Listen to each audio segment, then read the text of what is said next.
Hi, I'm Michele Saumberfield. It is Wednesday evening. It's actually probably around 10:30 at night. I just got back from the gym and I decided to look at a video I just posted earlier this evening. It was terrible. It was even worse than I thought, because not only that, but I said it was February 25th, 2020, and it's really 2021. So I deleted it.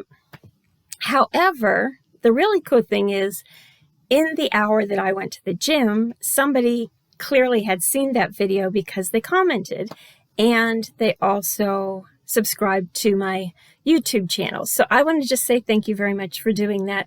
I really appreciate that. But I'm doing this video to replace that one because I'm hoping I actually read a little bit smoother. I don't know. I'm just having a really hard time seeing the very tiny print on the screen, and I'm fumbling and mumbling and bumbling around and doing a really terrible job at reading poetry. But I like it, so I am going to try again. Okay, so now I've got two audience members with me here. We have Catsby, my big orange tabby cat, who sometimes bites me on the shoulder if I'm talking to the computer for too long. And then we have little Poods. Her real name is Espy. But, okay, so I have the two cats here. There's no telling what they'll do. I don't know if I'll get bitten. I don't know if they'll start crying. I don't know if they'll start fighting with each other. I don't know. Anything could happen. So I'm going to get on to the poetry reading and see how it goes. Okay, here it goes. Let's hope it's not too rough, but it might be. Okay. So this poem is called Unraveled. Unraveled by Monica Wishbriar. And I'm going to have a little wine just because my throat is sounding really rough right now.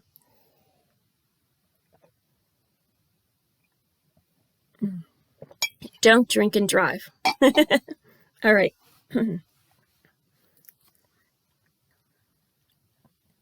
Unraveled by Monica Wishbriar. As you slowly caress my back, I'll shift to poised position and ready myself for your amorous rod as I gingerly part in submission. My petticoat hiked up to my hips, I'll modestly suggest that you move very slowly to me, though I know you will protest.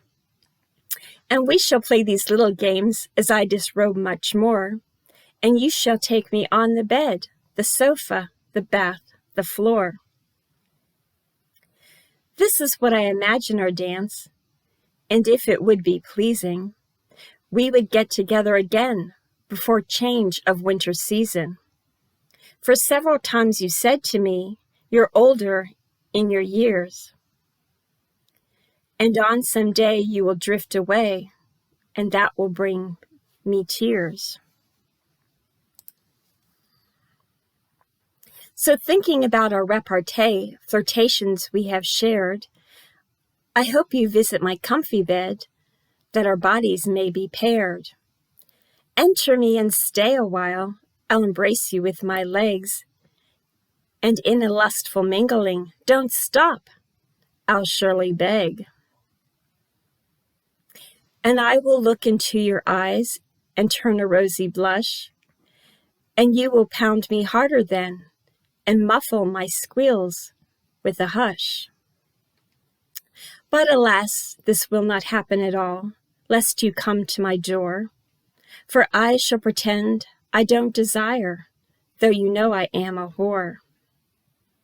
Oh, I once was quite virtuous, but then my honor unraveled, for I do enjoy a pounding boy who hits me with his gavel.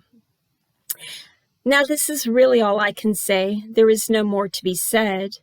The verdict is in your court, my dear, to decide if you sentence me to bed. I'm sorry. Yeah, that was so rough. I'm sorry. I still am having a really hard time seeing.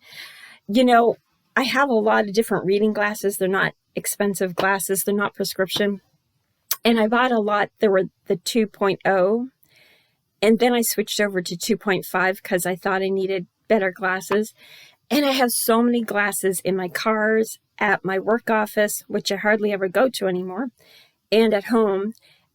And so on some days, I wonder if I'm accidentally grabbing one of the 2.0s, like maybe the lower, whatever, lens correction. Like sometimes I think, well, maybe I can't see as well because I grabbed the wrong pair of glasses because they all look the same, you know? So I don't know. That was rough. I'm sorry. I'm not that good. So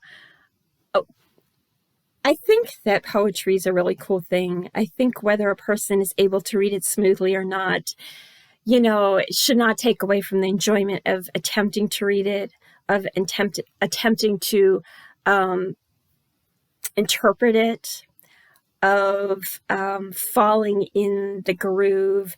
It's kind of like rap, I think, in that you kind of find your pocket, you kind of find your groove, and then when it flows, it's really a lot of fun. And, you know, with the internet these days, you can Google synonyms, so you can find many, many words that mean the same thing, and you can write your own poetry and really be diversified and really impress people with how great you are with the language. You know, Google is your friend. You can also, if you want to write your own poem, you can also type into Google words that rhyme with glass, words that rhyme with bed, words that rhyme with lover, you know, and so many things are at your disposal that if you have an idea, the internet can actually help you to write your poetry. I was online earlier today and I was looking at some poetry readings that some major poets and also some actors and actresses were performing in. And it's really interesting to see what a work of art the whole genre of poetry is and how seriously people take it. I mean, it's been around for ages, but it's amazing to see because so often in this day and age, you know, we spend a lot of time looking at Facebook posts, you know, and clever little things, you know, but there's a whole lot more out there. And I started reading more and more since the lockdown has taken place, and I'm not going out so much. Oh, now look at him. He wants to go out. Okay, I'm going to put him out. Just a minute. Go on, baby. Go, go, go. Go if you're going. Okay, one cat left the house. We still have baby Poods here. Okay, we call her Poods because she walks around with her butt up in the air. So I always say she poodles around like she's at a dog show. I think this poem, too, that I just read is about maybe perhaps virtue and a woman being able to express herself as much as a man does and say, I gave virtue a try for a while, but I'd rather have fun. I don't personally feel that one end of the spectrum or another is better. I think that people need to decide what lifestyle they want to live.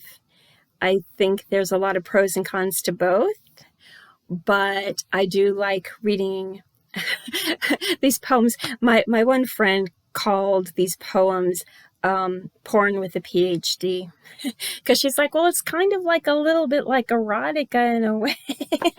I think that's pretty funny. But that poem was called Unraveled by Monica WISHBRIAR. And I think, it's interesting when you think about fantasies. Anybody can have a fantasy and you can fantasize about anything. I mean, you can fantasize that you can fly. You can fantasize that you're rich. You can fantasize that you're living in another country, that you have a talent you don't really have, whatever. But I think the best fantasies are probably the ones where there's like a grain of truth in them and you think they can really happen. There's an actual little bit of a possibility they could happen. And I think this poem is a lot about, okay, if there's somebody and you want to have something with them, how long before that's not going to be possible anymore? Now, in this particular poem, the woman is saying, okay, this man is up in years. It'd be good if we got together, because he's basically insinuating he's not going to be around for much longer, perhaps. So, let's get together. And if it's really good, maybe we'll get together again. Okay. And I think that this poem is about somebody who actually knows somebody, and there's a grain of possibility that she can fulfill her desires, her fantasies, and she wants to make it happen. And she's admitting she wants to. She's not playing coy. She's not, oh, I don't want to. She's not pretending that she isn't just as interested in him as he is in her. And, I've certainly been in relationships before where men have wanted me to dress sexy and wanted me to impress their friends and wanted me to, do this and that and go with them, to different functions and really look special, back in my youth. I'm older now, but I remember my ex-husband used to get ticked off. We actually went to Las Vegas to get married in 1989. And I remember this guy at a bar came over to me. He was in uniform. I think he was a Marine. But he started talking to me. And I just remember that the guy I was just about to marry, in that same vacation, he got really ticked off that this other guy was talking to me. And the other guy was extremely respectful. There was nothing weird about it. But the guy I was going to marry got really ticked off, and it was kind of like that double standard. It's like, I want you to look good, but I don't want anyone to pay too much attention to you. And I also remember the guy I married, he used to flirt with people all the time and try to pretty much pick other women up all the time when he was with me. But yet if one person showed any interest in me at all or just winked at me, he would flip out. And so I guess I'm just kind of bringing this up because it makes me think about the fact that there's still double standards. We think there aren't, and we see all the rock stars and we see all the pop stars and all the women taking charge and looking really pretty and looking really hot. And we see all these things in the media, and it gives you the impression that there's not really a double standard anymore, that women can do anything men can do, and it's acceptable and it's okay. But, the reality is, I'm not sure in relationships that there aren't still double standards. And I also read an article, this was probably like 2 years ago, but I read an article where somebody was actually talking very negatively about Marilyn Monroe. Okay, now, I was Marilyn during my last past life, so of course I was like, oh, what are they saying about me? Okay. And this one particular person, it's very rare people bash Marilyn.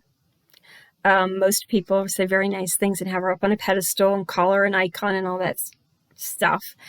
But somebody was calling her, loose and a slut and all of that in this one article that I was reading. I wish I could remember what it was. It was like a blog, really. But and I thought, well, do people call Jack and Bobby Kennedy the same names that Marilyn was being called?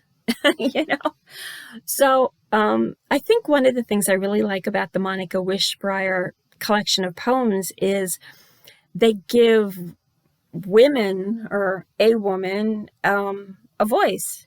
And she's saying, hey, I have the same desires, for love and for lust and for fantasy, and I'm a real person, And honestly, I don't think a person is not virtuous just because they have experiences. Because there are a lot of people who do amazing things. I think what makes a person virtuous is not whether or not you are physically pure.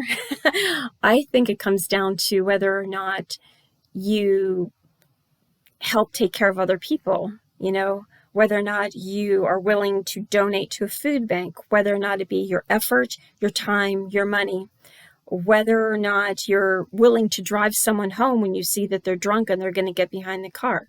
Whether or not you're willing to rescue an animal that needs a home and is going to be put down. I think other things are symbols of being virtuous. I don't think it comes down to abstinence. I don't. So anyway, that's my opinion. Not that anybody asked it, but I think all these poems by Monica Wishbriar are fun, and I'm gonna, probably keep reading them. And so anyway, cheers. It's let's see, Wednesday, February 25th, 2021. Almost the 26th. 26 is my favorite number because Marilyn Monroe was born in 1926. So anyway, have a good evening.